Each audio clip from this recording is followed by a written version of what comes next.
Ville engloutie par les flots, trésors anciens et constructions extraordinaires d'origine inconnue, les curiosités qui tapissent les fonds marins forment une cavalcade infinie de mystères étranges. Les archéologues marins travaillent sans relâche pour nous faire part de leurs trouvailles, et certaines, comme celles que nous allons vous présenter, pourront vous époustoufler et même vous faire frissonner.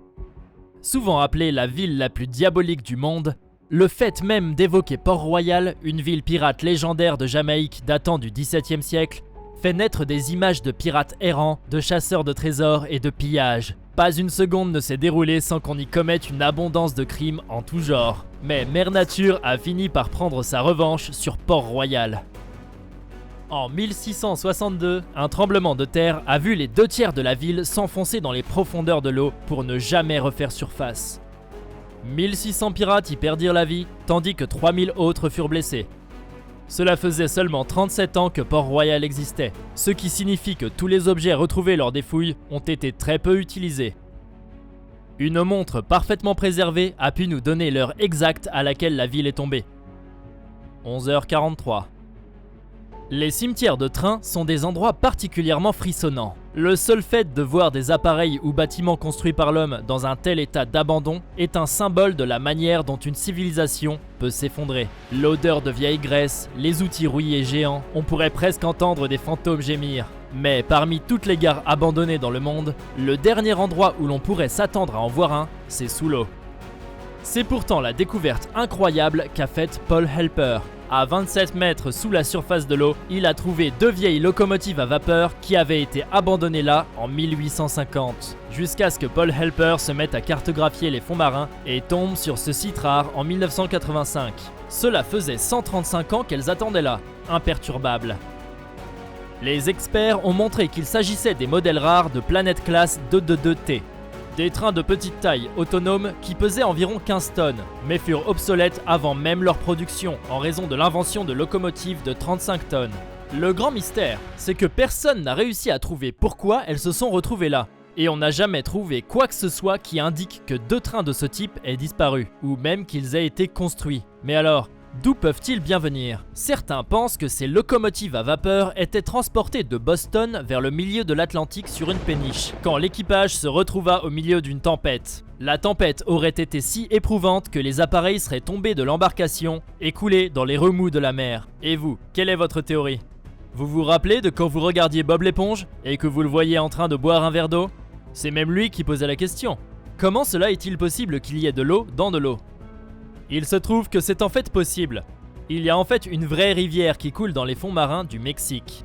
Vous vous demandez peut-être comment cela fonctionne. Lorsque des fondations en calcaire s'effondrent, elles coulent, ce qui crée une fosse. Cela devient un genre de réservoir, qui se remplit d'un mélange de sel et d'eau souterraine.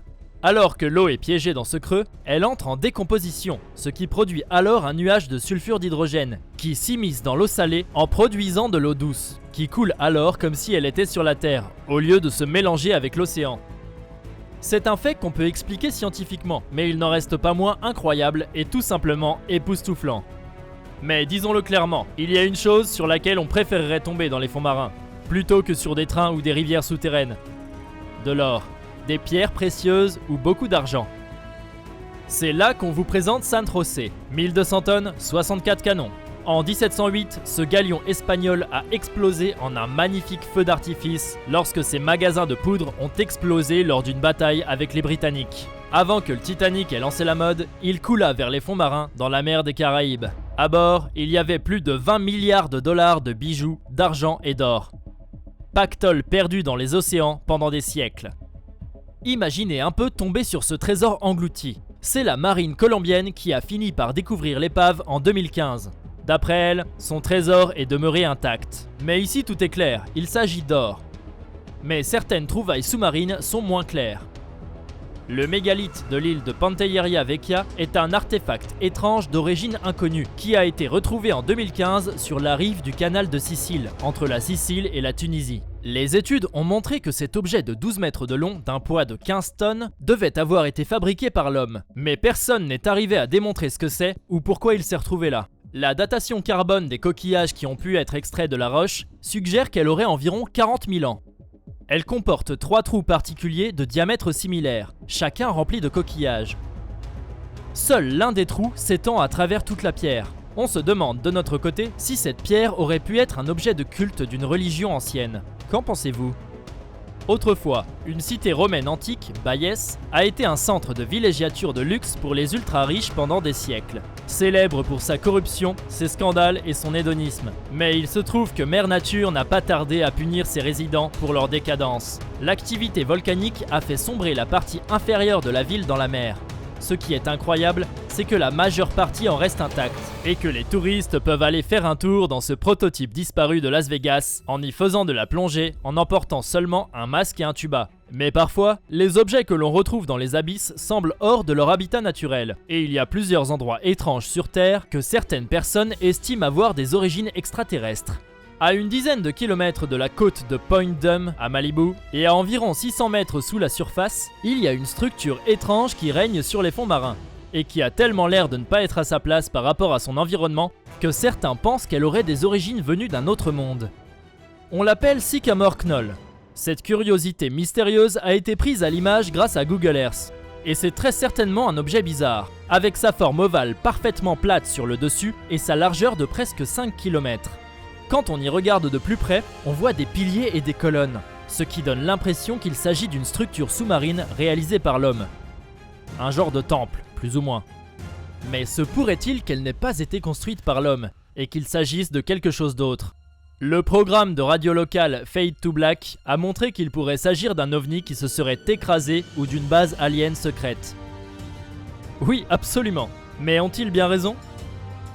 Ces photos ont été obtenues de Google Earth par un homme du nom de Maxwell, qui les a envoyées à l'animateur de Fade to Black, Jimmy Church, qui a ensuite donné un coup de fil à son graphiste, Dale Romero, pour prendre des images sous autant d'angles que possible. Et comme Church l'a dit ensuite, vu du dessus, on dirait un ovale presque parfait. Rien de naturel ne pourrait jamais y ressembler. Il a même remarqué que l'on peut y voir un contour noir rigide, ce qui amplifie l'impression générale qu'il s'agit d'un objet artificiel. Le monde de l'ufologie amateur a été mis en alerte, tout le monde ayant essayé d'expliquer tant bien que mal le phénomène. Mais le géologue David Schwartz a mis à mal toutes ces suspicions, montrant qu'il ne s'agit rien de moins qu'un élément naturel du plateau continental. Mais son expertise n'a pas empêché les spéculateurs de se faire toutes sortes d'idées.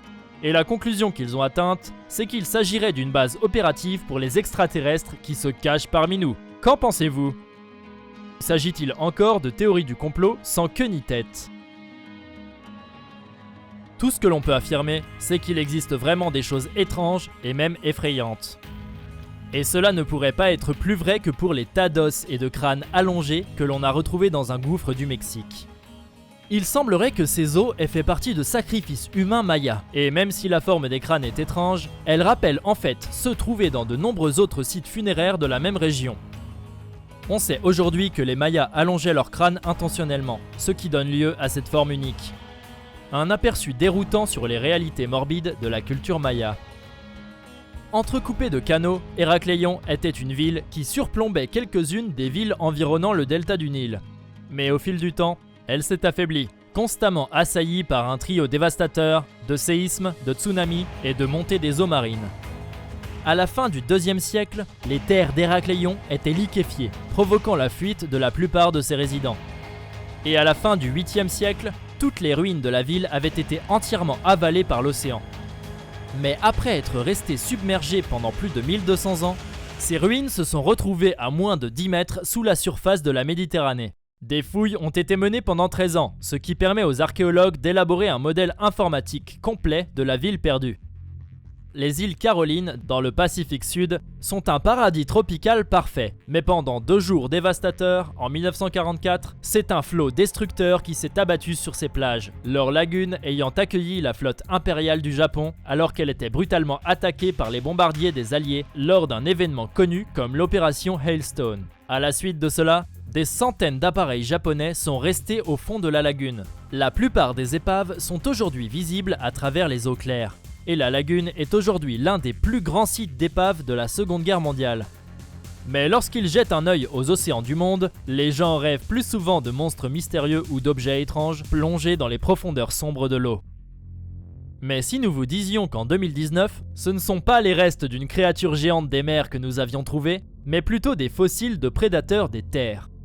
En explorant une grotte sous-marine de la péninsule du Yucatan, au Mexique, des paléontologues de l'université d'East Tennessee State sont tombés sur des crânes entiers et intacts, ainsi que d'autres os de 2 animaux éteints. L'Arctotherium, un petit cousin des plus grands ours ayant jamais existé, et le Protosion, un animal ressemblant à un loup.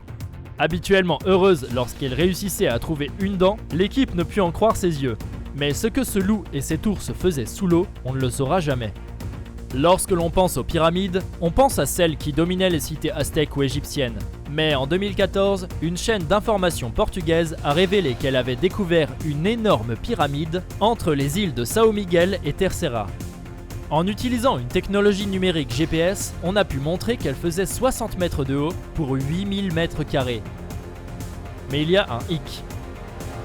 Peu après que son existence ait été révélée, une autre enquête a affirmé qu'il ne s'agissait rien de plus qu'un volcan, et non une structure érigée par l'homme. Mais nombreux sont ceux qui ne veulent pas l'accepter, affirmant qu'on essaierait de couvrir quelque chose. Et vous, qu'est-ce que vous en dites? Volcan naturel ou pyramide sous-marine mystérieusement construite par l'homme? Vous seriez surpris du nombre de villes enfouies dans les flots qu'il existe. Et l'autre ville notoire de ce type, c'est la ville engloutie de Cuba, dont des images sonars ont été enregistrées tout d'abord en 2011 à des profondeurs de 600 à 760 mètres. L'une des villes dont on est sûr qu'elle a été engloutie, étant donné qu'on en a des preuves photographiques, est la ville indienne de Dwarka. Avec ses 900 000 palaces royaux, chacun fait d'argent et de cristal, la grandeur de Dwarka a été enseignée à tous les enfants indiens, racontant comment le méchant roi Salva coula la ville grâce à sa machine volante, lors d'une bataille avec Krishna. On avait toujours traité son existence comme un conte de fées, mais même les plus sceptiques ont été forcés de réévaluer leurs idées lorsqu'on a trouvé des structures de pierre vieilles de 9000 ans dans les fonds marins de l'Inde.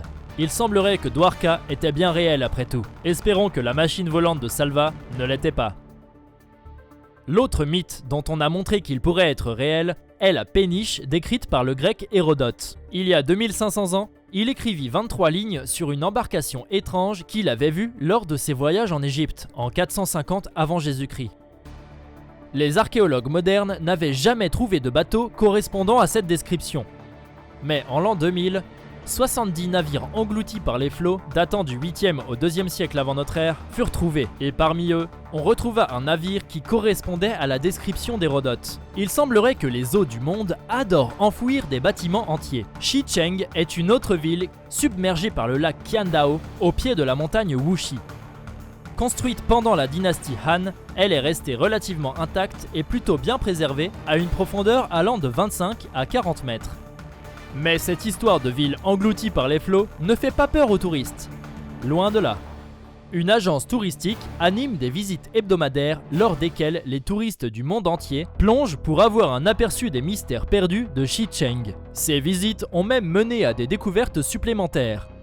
Au total, la ville fait la taille de 62 terrains de football. Chaque centimètre était recouvert de pierres majestueuses, travaillées à l'aide de motifs de dragons, de phénix et de lions, ainsi que des inscriptions ornementées qui courent sur chacun de ses murs.